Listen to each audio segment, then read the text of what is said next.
Hello， 大家好，我係健康大使杜大偉啊。今日推介嘅就係百勝醫方嘅王牌產品百勝祖傳藥酒啦。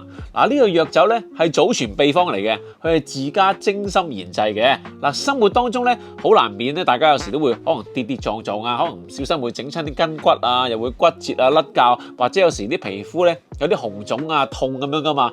咁呢個時候咧，用呢個百勝祖傳藥酒就最啱用啦。佢嘅方法好簡單嘅啫。平時啲藥酒咧，佢會叫你可能會係咁捽啦，好大力啊。其實咁樣咧，反而會令患處咧係加深個病情㗎。所以呢一種藥酒咧係唔需要咁做嘅。方法好簡單，只要用啲棉花索一索佢，跟住喺個患處上邊輕輕咁點下點下點下，咁啲藥酒咧好快就會滲透去皮膚下邊，直到患處通經絡。好快就會產生藥效㗎啦。市場價咧100毫升裝咧，佢哋賣緊咧138，而30毫升裝咧就賣緊48嘅。而家健康博覽期間咧，100毫升只需要98蚊，而30毫升咧更加係只需要28蚊嘅咋。呢個優惠大家千祈唔好錯過啦。想了解多啲嘅話咧，記得嚟我哋攤位 D18，約定你哋到時見。